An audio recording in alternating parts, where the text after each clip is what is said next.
जी हाँ, मैं अवार्ड नहीं जीता। अवार्ड एक ऐसी लड़की जीती जिसे मैं भी नहीं जानता और आप भी नहीं जानते। ठीक है, she is a decent girl, she is energetic person and I am sure she will be having a great future. मगर दिस वाज द टाइम जब वो अवार्ड डिज़र्व नहीं करती थी। आपको भी पता है, मुझे भी पता है, ये अवार्ड मेरा है। मैं अभी पब्लिकली इन जगहों पे आया हूँ तो हर बंदा मुझे कहता है दैट इज़ योर अवार्ड। वो मेरा अवार्ड इसलिए था कि मैं डिज़र्व करता। जैसे कमल ज़ुल्करनैन को अवार्ड नहीं मिला, लेकिन उनकी कंपटीशन में रॉन एंड कोको थे। कमल ज़ुल्करनैन ज़्यादा पॉपुलर हैं, लेकिन रॉन एंड कोको को अवार्ड इसलिए मिला क्योंकि उनका कंटेंट अच्छा था। मेरे साथ जो कंपटीशन में लड़कियां थी, they were not that deserving in my competition. या एक और थी, उसको मिल सकता था तो मुझे शायद इतना इशू ना होता। लेकिन जिस लड़की को अवार्ड मिला, अभी वो इस लेवल पे नहीं है कि उसे अवार्ड दिया जाए।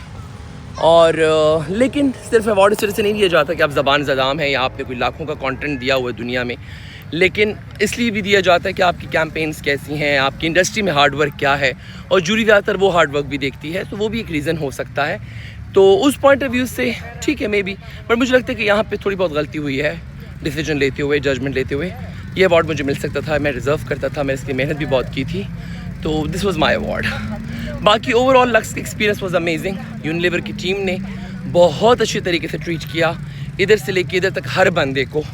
और चाहे वो स्वीट रूम हो, चाहे वो आपकी फ़्लाइट्स हों, चाहे मतलब उन्हें किसी चीज़ में भी कोई कमी नहीं छोड़ी।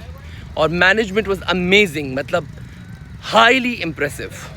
लेकिन येस, रेड कारपेट पे कुछ लोगों ने कोल्ड शोल्डर्स दिया, डिस्क्रिमिनेशंस की। एक संडे टाइम्स की कोई टीम थी, वो बंदा he was looking very nice, अच्छा आउटफिट पहना था, उसे पर्पसली इग्नोर किया। इसी तरह जियो की लड़की खड़ी थी, शी पर्पसली इग्नोर्ड कुछ लोगों को, विच इज़ नॉट राइट। देखिए, जब रेड कारपेट पे या उस इवेंट पे लोग पहुंच जाते हैं, उन्होंने इतनी मेहनत की होती है, तो फिर वहाँ पर आप सबको इक्वली ट्रीट करें, बिकॉज वो यहाँ तक बड़ी मेहनत से पहुँचे होते हैं। वहाँ पे आप डिस्क्रिमिनेशन शुरू कर दें और बिलावजह की बचकाना इनसिक्योरिटीज़ और फजूल की चीज़ें, जजमेंटल एटीट्यूड, और दैट इज़ नॉट राइट।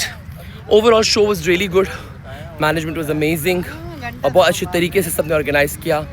सब बहुत अच्छे तरीके से, मेरे रोमैसा से मिलके बहुत अच्छा लगा, खुद मिलने आई, very decent, very humble person. Hira was so nice, Kamal Zulqarnain was so good, उन्होंने इतना मुझे अप्रिशिएट किया, वेरी पॉजिटिव। मेरी अपनी जो इन्फ्लुएंसर कम्युनिटी थी, दे वॉन माई हार्ट्स, क्योंकि हमने कुछ छपरियों को माजी में देखा था अजीब अजीब हरकतें करते हुए, सो मैं ज़रा कम ही मिलता हूँ, बट इन से मिल के मुझे बहुत अच्छा लगा। Hera is amazing girl, well brought up girl, Kamal Zulqarnain, both of them are well brought up people. हाँ, जो हानिया थी सब सुतर के खुद मिल रही थी, लेकिन मैं उनसे मिल नहीं पाया था बिकॉज मैं रेड कारपेट पे लेट पहुंचा था और फिर हॉल में मुझे नहीं अच्छा लगता कि मैं एक के पास जाऊं।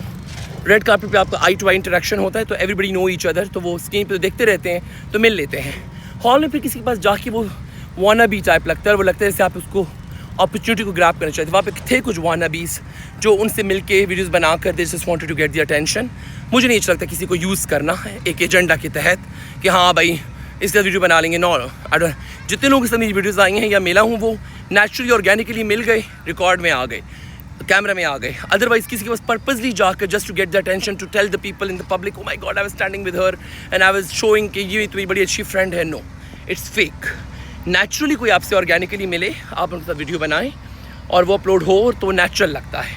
थे वहाँ पे कुछ वानबीज़ जिनके कुछ मुंशी वहाँ मौजूद थे, उनको ले लेके फिर रहे थे और वो ज़बरदस्ती का, तो हमारा वो स्टेचर नहीं है। लेकिन overall everybody was very nice. Artist की मैंने डिसेंसी देखी, सो नाइस।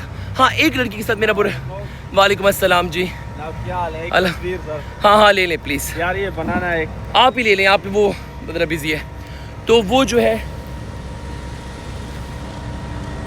अच्छा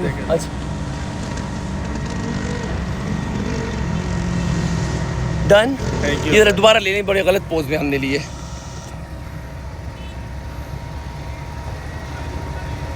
और दूसरी डिलीट कर दीजिएगा। अच्छा ठीक है, वो ज़रूरी है, ठीक है जी, थैंक यू। तो वो जो है क्या कहते हैं, बड़ा हाँ नीचे सर ये हैं। और ये था कि एक लड़की के पास मैं जाके बैठ गया, एक लेजेंडरी खातून बैठी थी, बड़ी मोतबर सी, उनको शायद कोई अवार्ड भी मिला हुआ था।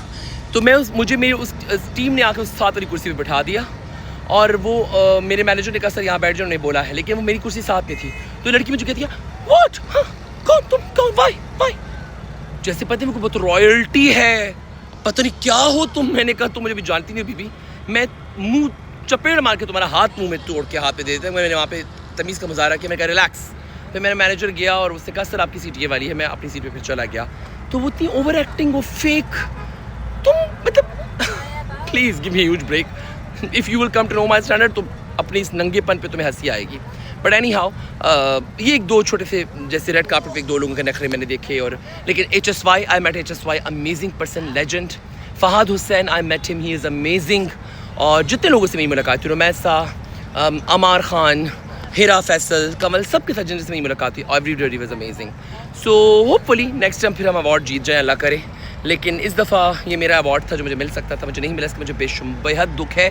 इस बात का दुख नहीं कि मुझे अवार्ड नहीं मिला, इस बात का दुख है कि मेरे अगेंस्ट जो जीता वो इतना डिजर्विंग नहीं था। हिमायल जो लड़की थी, मैं उनको भी नहीं जानता, इन तीनों को मैं इतना नहीं जानता, लेकिन हिमायल को फिर जब मैंने कंटेंट देखा तो वो फिर ज़्यादा डिजर्विंग थी। आयदा मुझे पर्सनली बड़ी अच्छी लगी, बहुत वेल पॉइज्ड। बल्कि इनकी एजेंसी ने मुझे कुछ दिनों पहले कॉल भी किया एक कैंपेन के बहाने की, जी कैंपेन करवानी है आपसे वगैरह वगैरह, टो लेने के लिए।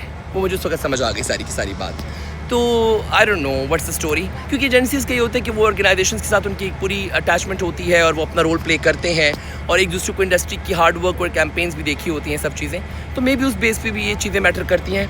तो सोशल मीडिया पहले तो नहीं था ना, पॉपुलैरिटी के बेस पे सब ये नहीं देखते कि ज़बान ज़दाम कौन है या किसने ज़्यादा वर्सटाइल कंटेंट दिया है। तो ये सारा मेरा एनालिसिस है लक्स स्टाइल को लेके। I am still in Karachi and I am meeting people and having shows and everything. So hopefully next time इंशाल्लाह। Love you and keep watching my all the videos. मेरा ब्लॉग भी Lux वाला आने वाला है, do watch. Take care, thank you.